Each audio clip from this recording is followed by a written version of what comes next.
Centre-Est, elle se trouve confrontée à un problème majeur dans la scolarisation des jeunes filles, celui des grossesses en milieu scolaire. Avec plus de 1300 cas enregistrés entre 2015 et 2019, il y a de quoi s'en inquiéter. L'association des journalistes et communicateurs de la région décide de prendre le problème à bras-le-corps et choisit d'aller en guerre contre le phénomène. Elle vient de mettre en branle une caravane de sensibilisation qui va sillonner les 3 provinces que compte la région. Il s'agit de venir à bout des grossesses non désirées en milieu scolaire qui compromettent l'avenir des jeunes. Le lancement de la caravane a coupé là hier avec Paul-David Bambara et Moumouni Soubega.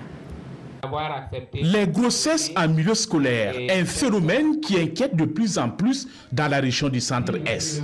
Entre 2015 et 2019, 1350 cas de grossesse ont été enregistrés dans les différents établissements scolaires de cette région.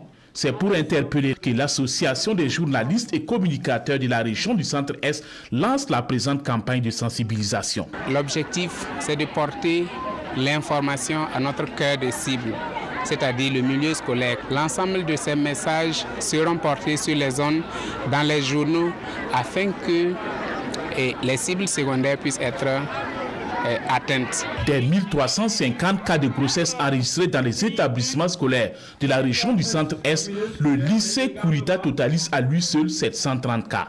C'est pourquoi l'association a opté de lancer la présente caravane dans ce lycée. Après sensibilisation et interpellation, les filles du lycée Kourita de Koupela s'engagent à changer de comportement. Nous, les filles du lycée Kourita, formulons les recommandations suivantes. Mettre en place des programmes d'activité sexuelle et de santé sexuelle et reproductive dans tous les établissements. Aidez-nous à apprendre sans peur et à devenir des citoyens responsables. L'enfant est à l'école pour étudier. Mais si au-delà de l'étude, il y a autre chose qui survient, il faut qu'il soit préparé à affronter cette situation en ne mettant pas en danger sa scolarité. Et c'est pour ça que nous les sensibilisons. Après le Kouritenga, la caravane sillonnera d'autres établissements scolaires des provinces de Boulgou et de Koulpelgo pour porter le même message de sensibilisation aux filles des différents établissements.